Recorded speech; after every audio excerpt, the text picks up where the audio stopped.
எல்லோருக்கும் வணக்கம். இந்த நாள் என்னை பொறுத்த வரைக்கும் ரொம்ப முக்கியமான ஒரு நாள் அப்படின்னு நான் நினைக்கிறேன்.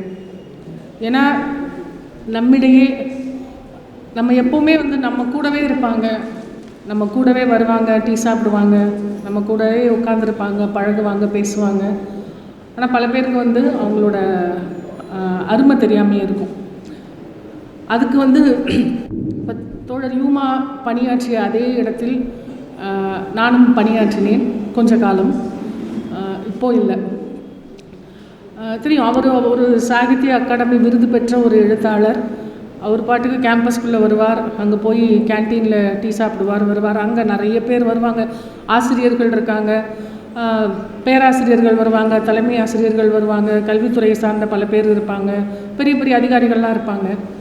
ஆனால் அவங்க எல்லாருக்குமே யூமான்னா யாருன்னு தெரியுமா அப்படின்னு எனக்கு ஒரு டவுட்டாக இருக்கும். அவர் அந்த சாலையில் அந்த பக்கம் நடந்து போகும்போதெல்லாம் நினைப்பாரு, எவ்வளோ பெரிய ஆள் ஒருத்தர் போயிட்டுருக்காரு, என்னையா நீங்களாம் அப்படிங்கிற மாதிரி எனக்கு தோணும். அது ஏன்னா நம்ம தமிழ் சமூகம் அப்படி தான் இருக்குது, அதை நம்ம ஒன்றும் சொல்கிறதுக்கு இல்லை. ஆனால் யூமாவை பொறுத்த வரைக்கும் எழுத்தாளர்கள் கொண்டாடும் எழுத்தாளர் அப்படின்னு அவரை சொல்லுவேன் நான். ஒருத்தருக்கு ஜீரோ ஹேட்டர்ஸ் அப்படின்னு சொல்லுவாங்களே, அது மாதிரி ஒரு ஹேட்டர்ஸ்னு யாருமே இல்லாத ஒரு எழுத்தாளர் அப்படி தான் நான் பார்க்குறேன். நான் அறிந்த வரையில், நான் பேசிய வரையில் ஒரு ஜீரோ ஹேட்டர்ஸ் கொண்ட ஒரு எழுத்தாளர் தோழர் யூமா வாசுகி அவர்கள். அவருடைய பங்களிப்பு மிக பெரிது. தமிழ் இலக்கியத்திற்கு கதைகளாக, கட்டுரைகளாக, மொழிபெயர்ப்பாக, நாவலாக, இப்படி பல விதங்களில் அவர் தன்னுடைய பங்களிப்பை செலுத்தியிருக்கார். எனக்கு அவருடைய இந்த உயிர்த்திருத்தல், இந்த சிறுகதை தொகுப்பு பற்றி பேசுவதற்காக நான் இங்கே அழைக்கப்பட்டிருக்கிறேன். அப்படி அழைக்கப்பட்டிருந்தாலும் ஒரு சில விஷயங்களை சொல்லித்தான் நான் அதுக்குள்ளே போகணும் அப்படின்னு நினைக்கிறேன். கொஞ்ச நாளைக்கு முன்னாடி ஒரு முகநூலில் ஒரு விவாதம் போச்சு. அந்த விவாதம் எப்படின்னா, 80களில் இருந்த இளையராஜா உடைய பாடல்கள் சிறந்தவையா அல்லது 90களின் இளையராஜா பாடல்கள் சிறந்தவையான்னு ரெண்டு தரப்பாக அடிச்சுக்கிறாங்க, சண்டை போட்டுக்கிறாங்க. அதுவும் எப்போவுமே ராஜாவை வேற ஒருத்தரோட ஒப்பிட்டு, வேறு இசையமைப்பாளர்களோட ஒப்பிட்டு அப்படி தான் சண்டை போட்டுக்கிறத நம்ம பார்த்துருக்கோம். இது எனக்கு கொஞ்சம் புதுசாக இருந்துச்சு. இது நல்லா இருக்கே அப்படின்னு நான் போய் அது எல்லாத்தையுமே படிச்சுட்டு இருந்தேன். அவங்கவுங்க தரப்பு, அவங்கவுங்க வயதுக்கு ஏற்ற மாதிரி அவங்கவுங்க தரப்பை முன் வச்சுருந்தாங்க. அதுபோல் நான் ஒரு முறை யூமா அவர்களுடைய எழுத்தை வியந்து அவருடைய மஞ்சள் வெயில் படிச்சுட்டு நான் ஒரு 4 வரி எழுதியிருந்தேன் ஃபேஸ்புக்கில். அப்போ என்கிட்ட ஒரு எழுத்தாளர் கூப்பிட்டு சொன்னார், நீங்கள் என்ன மஞ்சள் வெயிலை பற்றி ஆகா ஓஹோன்னு எழுதுறீங்க அப்படின்னு கேட்டார். எனக்கு சுருக்குனாச்சு, என்ன எப்படி சொல்கிறாரு இவர், ஏங்க உங்களுக்கு பிடிக்காதனா, நீங்கள் ரத்த உறவை பற்றி படிச்சுட்டு அதை எழுதுங்க, இது என்னது இது அப்படின்னு கேட்டுட்டு அவருடைய கவிதை, அதே போல் என் தந்தையின் வீட்டை சந்தையிடமாக்காதீர் தொகுப்பில் ஒரு கவிதையை பற்றி நான் ஸ்லாகிச்சு எழுதியிருந்தேன். அப்பவும் அவருடைய அதற்கு முந்தைய தொகுப்பு, இந்த அமுத பருவம், அது முழுசாக இப்போ கூட சொல்ல வருமானு தெரியல, நிறுத்திக்கிறேன் அதோட. அதை படிச்சிருக்கீங்களா நீங்கள் அதை படிச்சுட்டு அதை பற்றி எழுதுங்க. அதாவது அவருடைய படைப்புகளிலிருந்தே இதை விட அதை விட அது நல்லாயிருக்கும், அதை விட இது நல்லாயிருக்கும்னு அவர் என்கிட்ட சொன்ன துணியே ரெண்டும் ஒரே எழுத்தாளர் தான். இந்த கவிதைக்கு பேசினவரும் நாவலுக்கு பேசினவரும் ஒரே ஆள் தான். இப்படி அவருடைய படைப்புகளே ஒன்றை ஒன்று போட்டி போடக்கூடிய படைப்புகளாக தோழர் யூமா அவர்கள் எழுதியிருக்காங்கன்றது அது எனக்கு ரொம்ப சந்தோஷமாக இருந்தது. அப்படி அவர்கிட்ட சண்டை போட்டாலுமே அது ரொம்ப முக்கியமான விஷயம்னு நினைக்கிறேன். வேற ஒரு எழுத்தாளரோடு அவர் ஒப்பிடவே இல்லை. அப்படியான ஒரு நமக்கிடையே கிடைத்திருக்கிற ஒரு எழுத்தாளர் தோழர் யூமா அவர்கள்.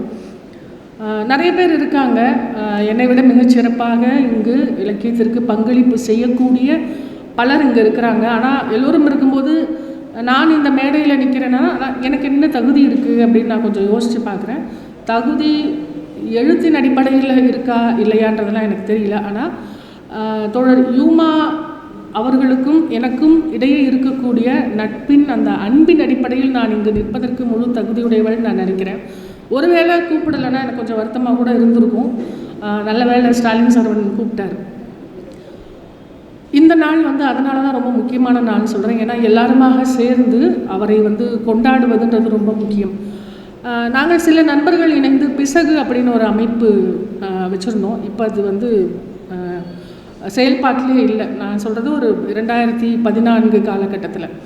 அப்போது மதுரையில் திருடன் மணியம் பிள்ளை நூல் வந்தது இல்லையா, அப்போ அவரை அழைச்சி ஒரு கூட்டம் ஒன்று நடத்தணும். அதுக்கு பிறகு சென்னையில் தோழர் தியாகு அவர்களுடைய எழுத்து பங்களிப்பை மட்டும் எடுத்துகிட்டு அவருடைய எழுதின நூல்களை மட்டும் வச்சு ஒரு நாள் கருத்தரங்கம் அப்படி ஒன்று நடத்தணும். அந்த சமயத்தில் தோழர் யூமா அவர்களுக்கும் அப்படி ஒரு நாள் கருத்தரங்கம் நடத்தணும் அப்படின்னு முடிவு பண்ணி நான் அவர்கிட்ட பேசும்போது அவர் ஒத்துக்கவே மாட்டேன்ட்டார். அதெல்லாம் வேணாம், எதுக்கு, எனக்கு அதெல்லாம் தேவையே இல்லை, வேண்டான்னார். அப்புறம் அவர்கிட்ட ரொம்ப பேசி அவரை ஒத்துக்க வச்சு ஒரு வழியாக அவர் தலையாட்டினோடனே சரி நம்ம பண்ணிடலாம் அப்படின்னு நினைக்கும் போது அப்புறம் அதுக்கப்புறம் அதை செய்ய முடியாமல் போச்சு. அது ஒரு 10 வருஷம் ஆச்சு. எனக்கு அப்பப்போ திடீர்னு ஞாபகம் வரும், ஐயோ தோழர்கிட்ட சொன்னோம், அவர் ரொம்ப அதிசயமாக ஒத்துக்க வேற செஞ்சார், நம்ம அதை பண்ணாமே போயிட்டோமே அப்படின்னு அது உறுத்திக்கிட்டே இருக்கும். நாங்கள் நண்பர்கள் பேசிக்கும் போது சொல்லுவோம், அவருக்கு நம்ம ஒன்று சொன்னோம், நம்ம பண்ணவே இல்லை அப்படின்னு. ஆனால் இந்த நிகழ்வு ஒரு வகையில் எனக்கு அதனால தான் மனசு நிறைவான ஒரு நிகழ்வாக இருக்கிறதுக்கு காரணம். ஏன்னா நாங்கள் செய்ய தவறியதை இங்கே தோழர் ஸ்டாலின், சரவணன், விஜயகுமார் போன்றவர்கள் எல்லாம் இணைந்து செய்கிறது, அதில் நான் பங்கெடுக்கிறதுன்றது எனக்கு ஒரு சின்ன ஆறுதலை தருது. அதை நான் இங்கே பதிவு பண்ணணும்னு நினைக்கிறேன். அந்த மஞ்சள் வெயில் நாவல் பற்றி சொன்னேன் இல்லையா, மஞ்சள் வெயில் நாவல் படிச்சுட்டு நான் இப்படி தான் எழுதியிருந்தேன், ஒரு 4 வரி தான். மீள வழியின்றி நினைவடுக்குகளின் பரணில் ஒளித்து வைத்த ஞாபகங்களை ஆவேசமாய் வெளியே இழுத்து போட்டு ஆணவமாய் சிரிக்கிறார் யூமா வாசுகி. மஞ்சள் வெயில் வாசிக்க தேவதை தன்மையும் பிசாசு தன்மையும் ஒருங்கே ஆட்கொள்ளும் அதிசயம். இதுதான் நான் எழுதியிருந்தேன். ஆனால் இன்றைக்கு இவருடைய உயிர்த்திருத்தல் சிறுகதை தொகுப்பை வாசிக்கும்போது அதில் தேவதை தன்மையின்றி பிசாசு தன்மை குடிகொண்டிருப்பதை பார்க்கிறேன். பொதுவாக ஒரு சிறுகதை தொகுப்பில் ஒரு கதையோட தலைப்பு அதை எடுத்து தான் நம்ம ஒரு தொகுப்புக்கு பெயர் வைப்போம். ஆனால் அந்த தொகுப்போட பெயர் மொத்தமாக எல்லா கதைகளுக்கும் பொருந்தி போகணும்னு எந்த அவசியமும் இல்லை. ஆனால் மிக அதிசயமாக இந்த தொகுப்பில் உள்ள இந்த உயிர்த்திருத்தல் அப்படின்ற தலைப்பு எல்லா கதைகளுக்கும் பொருந்தி போகுது. எனக்கு அது ரொம்ப ஆச்சரியமாகத்தான் இருக்குது. நீங்கள் அந்த ஒரு கதைக்கு மட்டும் பொருத்தமானதாக இல்லை, மொத்த தொகுப்புக்கு எந்த கதைக்கு வேணுனாலும் நீங்கள் உயிர்த்திருத்தல் அப்படின்னு பேர் வச்சிடலாம். ஏன்னா மொத்த தொகுப்புலையும் எல்லா கதைகள்லையுமே மரணம் ஏதோ ஒரு வகையில் ஒரு மெல்லிய இழையோடிக்கிட்டே இருக்குது. எல்லா கதைகள்லையும் மரணம் அது ஒரு கதை மாந்தர் போல் அமர்ந்திருக்கிறத பார்க்குறோம். பாபுவோட கவிதைகளை பற்றி சொல்லும்போது சொல்லுவோம், மரணத்தை நோக்கிய கவிதைகள் அப்படின்னு சொல்லுவோம். அவர் எழுதின கவிதைகள் எல்லாமே நிறைய மரணம் பற்றி எழுதிட்டே இருப்பார். இந்த கதை மாந்தர்கள் ஏதோ ஒரு வகையில் இறுதியில் மரணத்தை தழுவுறாங்க அல்லது மரணத்திலிருந்து தப்பிக்கிறாங்க. அப்படியான ஒரு பயணம் தான் இந்த கதைகள் எல்லாத்துலேயுமே இருக்குது. அது எனக்கு ரொம்ப ஆச்சரியமூட்டுற ஒரு விஷயமாகவும் இருந்தது. அது எப்படி எல்லா கதைகள்லேயும் இது இருக்குது அப்படின்றது என்னென்னா, அப்புறம் ஒரு வகையில் ஒரு சின்ன ஆஸ்வாசமும் வந்தது. இந்த கதைகள் எழுதப்பட்ட காலகட்டத்தில் இந்த கதைகளை என்ன மாதிரியான ஒரு மனநிலையிலிருந்து தோழர் எழுதியிருப்பார் அப்படின்னு யோசித்து பார்க்குறேன். உறுதியாக இன்றைக்கு அவர் அந்த மனநிலையில் இல்லை என்று நான் நம்புகிறேன். அது எனக்கு ரொம்ப ஒரு ஆஸ்வாசத்தை தருது நிச்சயமாக. நான் சொல்கிறேன் இல்லையா, ஒரு மரணம் அப்படிங்கிறது மனிதர்களின் மரணத்தை மட்டும் சொல்லலை. அந்த தொகுப்புக்குள்ளே இருக்கிற கதைகளில் அது வேறு ஒரு விலங்காக இருக்கலாம், அல்லது வேறு ஒரு சின்ன பூச்சியாக இருக்கலாம். அது மாதிரி ஒரு உயிரின் பாடுகள் தான் இந்த கதைகள் மொத்தத்துலேயுமே இருக்குது. பாதசாரி இதற்கு ஒரு முன்னுரை எழுதியிருக்கிறார். அவர் என்ன சொல்கிறாருன்னா, ஒரு அமானுட தன்மை நிறைந்த தொகுப்பு அப்படின்னு சொல்கிறாரு. எனக்கு இருக்கிற ரேஷனாலிட்டிலேருந்து யோசித்தா அதை நான் அமானுட தன்மை அப்படின்னு நான் அதை சொல்ல முடியுமான்னு எனக்கு கொஞ்சம் ஐயமாக இருக்குது. நான் அதனால் இதை ஹாலுசினேஷன்னு சொல்கிறேன். ஹாலுசினேஷன் அல்லது ஒரு பிறழ் மனதின் வெளிப்பாடு. ஹாலுசினேஷனுக்கு என்ன தமிழ்னு எனக்கு தெரில, அதனால் நான் அப்படியே சொல்கிறேன், புரிஞ்சிரும்னு நினைக்கிறேன். ஒரு பிறழ் மனது தானாகவே செய்து கொள்ளும் கற்பனை, தானாகவே காணும் உருவங்கள், கேட்கும் ஒலிகள், இதெல்லாமே ஹாலுசினேஷன். நான் அதை அப்படி புரிஞ்சுக்கிறேன். இந்த மொத்த தொகுப்பையும் நான் வாசிக்கும்பொழுது ஒரு கதை வாசிக்கும்பொழுதும் மிகுந்த பதற்றத்துக்குள்ளான அந்த பதற்றத்தை நான் வார்த்தைகளில் சொல்லவே முடியாது. நீங்கள் வாசித்து பார்க்கும்போது தான் தெரியும். உங்களில் சில பேர் உயிர்த்திருத்தல் வாசிச்சிருப்பீங்க. ஒருவேளை வாசிக்கலைன்னா வாசிக்கும் பொழுது ஒவ்வொரு கதையும் உங்களுக்கு அளிக்கும் பதற்றம் அது அந்த மனப்பதற்றம் ஒரு கதையிலையும் எனக்கு கூடிக்கிட்டே போச்சு. அது ஏன் எல்லா கதைகளையும் அப்படி ஒரு பதற்றம் எனக்கு உருவாகுது. அது ஒருவேளை என்னுடைய மன அமைப்பு காரணமா அல்லது தோழர் யுமா அவர்களுடைய எழுத்து காரணமா அப்படின்னு நான் யோசிச்சுட்டு இருந்தேன். ரொம்ப யோசிச்சு பார்க்கும்போது அவருடைய எழுத்து தான் காரணம் அப்படின்னு ஒரு முடிவுக்கு வர வேண்டி இருந்தது. ஏன்னா இதை போன்ற சாயல் கொண்ட இது போன்ற எழுத்தை நம்ம நிறைய வாசிக்கிறோம். அது எல்லாமே நமக்கு பதற்றத்தை உண்டு பண்ணுறதில்ல. பதற்றம் அப்படின்னு நான் சொல்கிறது வந்து ரொம்ப ஒரு பாசிட்டிவ் நோட்டில் தான் சொல்கிறேன். ஒரு வாசிக்கிறவங்கள அந்தளவுக்கு உள்ளே போய் ஒரு இம்பேக்டை ஏற்படுத்த முடியும், அவ்வளோ பாதிக்க முடியும் அப்படின்ற அந்த இடத்துலேருந்து நான் சொல்கிறேன். அப்படி அந்த பதற்றத்தை வந்து என்னென்னா, நமக்கு ஒரு வாசிப்பின்பத்திற்காக ஒரு நூலை படிக்கிறோம் அப்படின்னு நம்ம சொல்கிறோம் இல்லையா. இந்த நூலை படிக்கும்போது அதை வாசிப்பின்பம் அப்படின்ற வார்த்தையை நம்ம சொல்லவே முடியாது, வாசிப்பனுபவம் அப்படின்னு வச்சுக்கலாம் வேணாம். ஏன்னா அது அவ்வளவு இன்பமாக இல்லை படிக்கும்போது. ஒரு ஒரு ஒரு திரைப்படத்தை வந்து நீங்கள் பார்க்குறீங்க அப்படின்னு சொன்னால், ஒரு உதாரணமாக அந்த இதுக்கு வெளியில் போய் ஒரு உதாரணம் நான் சொல்லணும் அப்படின்னா, பாலச்சந்தர் ஒரு பேட்டியில் சொன்னார், என்ன சத்தம் இந்த நேரம் அந்த பாட்டு இருக்கு இல்லையா, அதில் ஒரு இடையில் ஒரு வரி ஒன்று வரும். அதுனா அந்த கண் ஐயோ வரியை மறந்துட்டேனே நான். யாருக்கா ஞாபகம் இருக்கா அந்த பாட்டு? மன்னவனே உன்விழியாள் பெண் விழியை மூடு அப்படின்னு ஒரு வரி. அந்த வரிக்கு சீன்லையும் அதுதான் இருக்கும். நாயகன் நாயகியுடைய தன்னுடைய விழியால் அவளுடைய விழியை மூடுற மாதிரி ஒரு காட்சி வச்சுருப்பார். அதை வந்து அவர் சொல்லும்போது என்ன சொல்லுவார்னா, பாடலாசிரியர் இப்படி ஒரு வரியை எழுதின பிறகு வேறு காட்சியை நான் எப்படி வைக்க முடியும், அந்த காட்சியை அன்றைக்கு பாடலாசிரியர் தான் தீர்மானித்தார், அதை நான் வச்சேன்னு சொல்லுவார். அதுபோல் இந்த தொகுப்பை நீங்கள் வாசிக்கும் பொழுது, இப்போது ஒரு கதை இருக்குது, ஒரு புனைவு இருக்குன்னா, அந்த புனைவை வந்து ஒருத்தங்க நான் வாசிக்கிறேன் அப்படின்னா, நான் எப்படி கற்பனை பண்ணணும் அதே மாதிரி தான் எதிரில் இருக்கிற நீங்களும் கற்பனை பண்ணுவீங்கன்றதுக்கு எந்த உத்தரவாதமும் இல்லை. இப்போ கதிர் படிக்கிறாருன்னா அவருக்கேற்ற காட்சிகளை அவர் விரிச்சுப்பார். நான் படித்தேன்னா எனக்கு ஏற்ற மாதிரி என்னுடைய காட்சிகளை நான் விரிச்சுப்பேன். ஆனால் எனக்கு இந்த நாவலில் இந்த சிறுகதை தொகுப்பில் உள்ள ஒவ்வொரு கதையை படிக்கும் பொழுதும் வாசிப்பவர்கள் அத்தனை பேருடைய கற்பனையும் ஒரே காட்சியை தான் யோசிக்கும் என்று தோன்றும் அளவிற்கான விவரணைகள் இதில் இருக்குது. ஒரு இந்த ஹால் இருக்குது, இந்த ஹாலில் நின்று இப்போ நான் பேசுகிறேன், இவங்கெல்லாம் இங்கே உட்காந்துருக்காங்கன்னா இதை பற்றி ஒரு காட்சி எழுதணும் அப்படின்னா, அப்படியே ஒரு படம் போட்டது போல், ஒரு ஓவியத்திலுடைய ஒரு ஓவியம் போல் அந்த இடத்துல என்ன இருக்கும், என்ன நடக்குது அப்படின்றத அந்த திசைகள் உட்பட அப்போது வானம் எப்படி இருந்துச்சு, வெளியில் எப்படி இருந்துச்சு, என்ன நிறத்தில் இருந்தது, அது உட்பட எல்லாமே மிக ஒரு ஓவியராக அவர் இருப்பதனால் இது சாத்தியமாயிற்றான்னு எனக்கு தெரியல. மஞ்சள் வெயிலில் கூட இவ்வளவு நான் பார்க்கல அவருடைய நாவல்களில். இந்த சிறுகதை தொகுப்பில் இருப்பது போன்ற அவ்வளவு கச்சிதமான ரொம்ப குறிப்பான விவரணைகள் வந்து ரொம்ப பிரமாதமாக வந்திருக்கு. நீங்கள் உங்களுடைய கற்பனையை வந்து நீங்கள் எதுவுமே கற்பனை பண்ண முடியாது. அவரே சொல்லிடுறாரு நம்ம என்ன கற்பனை பண்ணணும், எதை கற்பனை பண்ணணும், அது எப்படி இருக்கணும், எப்படி இருக்கும் அப்படின்றத. ஒரு வீடுனா அந்த வீடு இப்படிலாம் இருக்குன்னா நமக்கு அதுக்கு மேலே நம்ம யோசிக்கவே தேவையில்லை எதுவுமே. அது போன்ற அது ஓவியராக இருக்கையில் அது சாத்தியமாகுது அப்படின்னு எனக்கு தோணுது. அது எல்லோருக்கும் அது வாய்த்து விடாது, அந்த மாதிரியான ஒரு விஷயம்.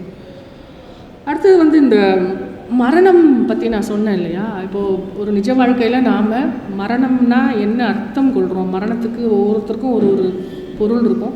இப்போ என்னை பொறுத்த வரைக்கும் நான்லாம் வந்து என்ன நினச்சிட்டு இருந்தேன்னா, ஒரு சுனாமி அப்போது நான் பார்த்த ஒட்டுமொத்தமான ஒரு நூற்றுக்கணக்கான மரணங்கள், ஆயிரக்கணக்கான உடல்களை ஒரே இடத்துல போட்டு புதைக்கிறதெல்லாம் பார்த்ததுனால அப்போ நான் என்ன நினச்சேன்னா, என்னை எந்த மரணமும் அதுக்கு பிறகு பாதிக்காது அப்படின்னு எனக்கு தோணுச்சு. ஆனால் அது உண்மை இல்லை. அதுக்கு பிறகு நமக்கு ரொம்ப நெருக்கமானவங்க மறையும் பொழுது மரணம்னா என்னன்றது எனக்கு அன்றைக்கி தான் விளங்குச்சு. நம்ம ஊருக்காக அழுறதுன்றது வேறு தான்.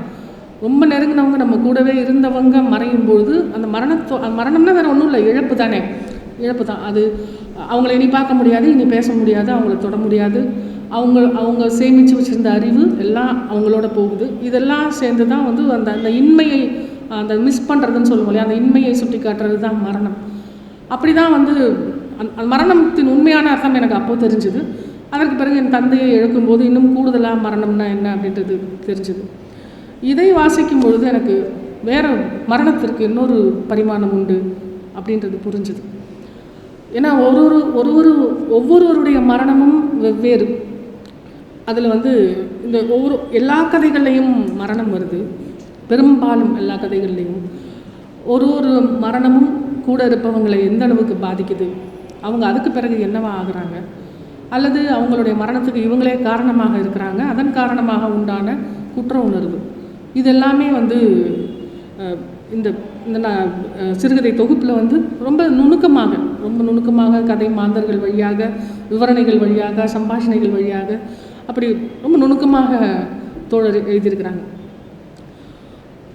உயிர்த்திருத்தலுக்கான தவிப்பு, உயிர்த்திருத்தலுக்கான சலிப்பு, இது எல்லாமே கதைகளில் வருது. தவிப்பு, சலிப்பு, ஏன் இன்னும் உயிரோடு இருக்கணும் அப்படின்றதும் இருக்குது. உயிர்த்திருக்கணும், நான் இன்னும் சாகக்கூடாது அப்படின்ற தவிப்பு, அதுவும் இருக்குது. இது எல்லாமே ஒரே தொகுப்பில் எனக்கு காண கிடைக்கிறது கொஞ்சம் எனக்கு ஒரு வித்தியாசமான அனுபவத்தை கொடுத்துச்சு. அப்புறம் ஒரு சில சுவாரஸ்யமான முரண்கள் இருக்குது. உதாரணமாக உயிர்த்திருத்தல் சிறுகதையில் வந்து அறைக்கு ஒரு நண்பன் வரான். அப்புறம் அந்த கதையை பற்றி நான் முக்கியமாக சொல்லி ஆகணும். அந்த கதையில் வர நாயகன் வந்து வேறு யாரும் இல்லை, மஞ்சள் வயல் நாயகன் தான். சரியா? அவர் கதையில் வந்து அந்த அறை எங்கே இருக்குதுன்னு சொல்லலை. ஆனால் நான் வந்து அது வந்து அந்த பழவந்தாங்கல் பக்கத்தில் இருக்குதுன்னு நானாக நினச்சிக்கிறேன், மஞ்சள் வயல் படித்ததுனால. அது வந்து வேறு யாரும் இல்லை, தோழர் யூமா தான்றதும் கதையை படிக்கும்போதே நமக்கு தெரியுது. அப்படி அது வந்து மஞ்சள் வயலில் ஒரு அத்தியாயமாக இருக்க வேண்டியது அப்படின்னு எனக்கு தோணுச்சு அந்த கதை. அப்படி தான் அது இருந்தது. அந்த கதையில் நண்பன் வந்து ஒரு தின்பண்டம் வாங்கிட்டு வந்து வைக்கிறான். அவன் வர வரைக்கும் வெளியில் காத்திருக்கும்போது எறும்புகள் வந்து அந்த தின்பண்டத்தை சாப்பிடுது. அப்போது நண்பனுக்கு வாங்கிட்டு வந்த அந்த தின்பண்டம் வந்து எறும்புகள் சாப்பிடுதே அப்படின்னு அந்த எறும்புகளை துரத்துறதுக்கோ இல்லை காலால் மிதிச்சிருக்கலாம், ஏதாவது ஒன்று பண்ணியிருக்கலாம்னா அவன் அதை பண்ணலை. அவன் வெளியில் போய் வேறு ஒரு இனிப்பு தின்பண்டம் வாங்கிட்டு வந்து அதுக்கு பக்கத்தில் வேறு ஒரு இடத்துல வைக்கிறான். அந்த எறும்புகள் அப்படியே வரிசையாக இனிப்புக்கு மாறி அங்கே போகுது. அப்போ இவன் எடுத்து பத்திரமா வச்சுக்கிறான். இது என்ன, ஒரு உயிர்களை வதை செய்யக்கூடாதுன்ற இடத்துலேருந்து அது வருதா, அதெல்லாம் நம்ம நிறைய பேசி பார்க்கலாம். ஆனால் இப்படி கதையில் இப்படி ஒரு இடம் வருது. ஆனால் இன்னொரு கதை இருக்குது. ஒரு இந்த அறைக்குள்ளே வர அது என்னவாக, பூச்சியாக இருக்கலாம், கொசுவாக இருக்கலாம், அது என்னன்றதே அவர் சொல்லலை. அதில் அதை எப்படியெல்லாம் கொள்றதுன்றதே ஒரு கதை. அது ஒரு ரொம்ப சுவாரஸ்யமான முரணாக இருந்துச்சு. இங்கே வந்து ஒரு எறும்புகளை கூட கொல்லக்கூடாது அப்படின்ற மாதிரி ஒரு கதை ஒரு இடம் வருது.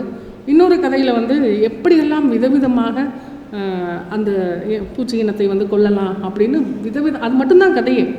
இப்படி கொள்ளலாம் அப்படி கொள்ளலாம்னு நிறைய விஷயங்கள் சொல்கிறார். இது ரொம்ப சுவாரஸ்யமான ஒரு முரணாக இருந்தது. அப்புறம் இந்த படம் வரைகிறதுக்காக ஒருத்தன் வந்து மாடலாக உட்காருவான். அந்த நம்ம சொல்லுவோம்ல, அப்படி எந்த உணர்வும் இல்லாமல் விரைச்சிட்ருக்கிறவங்கள பார்த்தா அவர் வந்து அதுக்கு என்ன சொல்கிறாரு அப்படின்னா, ஒரு பிணத்தின் விரைப்பை போல ஸ்டூலில் உட்கார்ந்துருந்தான் அப்படின்னு எழுதுறாரு. நமக்கு வந்து இதுக்கு எக்ஸாம்பிள் கூட இவர் வந்து பிணம்னு சொல்கிறாரு. நம்ம ஏற்கனவே நிறையா மரணம் படிச்சுட்ருக்கோமா. இதில் அது ஏதோ இந்த தொகுப்பு பூராவுமே அது வந்து அவருடைய எழுத்துக்களில் வந்து எங்கேயோ மரணத்தோட சாயல் வந்து எப்படியாவது வந்து உட்காந்துருது. இந்த மாதிரி ஒரு விஷயத்தை சொல்லும்பொழுது கூட அப்புறம் ஒரு பசி கொண்ட ஒரு உயிர் என்னவெல்லாம் செய்யும், அதுதான் அந்த உயிர்த்திருத்தல் கதையுடைய அடிநாதம். பார்க்க வர ஒரு நண்பன் இங்கே பேசும்போது அவங்க கூட சொன்னாங்க, அறிமுகப்படுத்தும்போது, அந்த கதையில் ஒரு நண்பனுக்காக ஒரு பணம் வேணும், அந்த நண்பனை உபசரிக்கிறதுக்கு, அதுக்கு அவன் என்ன பாடுபடுறான்றதெல்லாம் வருது. அதெல்லாம் ஒரு விதமான ஒரு அதீத கலைமனத்தின் வெளிப்பாடு தான் நான் பார்க்குறேன். ஆனால் இந்த மொத்த கதைகள்லேயும் வந்து எங்கேயோ அடிநாதமாக அன்பு இருக்குது, நட்பு இருக்குது, தோழமை உணர்வு எல்லாமே இருந்தாலும் ஒரு இரத்த கவிச்சி அது இருந்துகிட்டே இருக்குது. அந்த இரத்த வாடை அடிக்கும் ஒரு சிறுகதைகளாக இது இருக்குது. கொஞ்சம் யோசிச்சு பார்த்தா யூமாவாக இதை எழுதினார் இதெல்லாம் அப்படின்ற மாதிரி இருக்குது. ஏன்னா அவ்வளோ ஒரு மென்மையான யூமாவாக தான் நமக்கு தெரியும். அவராக இந்த கதையெல்லாம் எழுதினார் அப்படின்ற மாதிரி கொஞ்சம் ஆச்சரியமும் எழுந்ததை வந்து தவிர்க்க முடியல. பாதசாரியும் ரொம்ப தெளிவாக முன்னுரையில் சொல்லியிருக்காரு. அதை அவர் இன்னும் கொஞ்சம் கூட கூடுதலாக சில விஷயங்களை சொல்கிறார். நான் அதில் உடன்படுறேன். என்னென்னா, இவருடைய எழுதிய கவிதைகள் பலது வந்து கதைகளாக இருக்குது. ஒரு சிறுகதையை உள்ளே வச்சுருக்கோம் அவருடைய.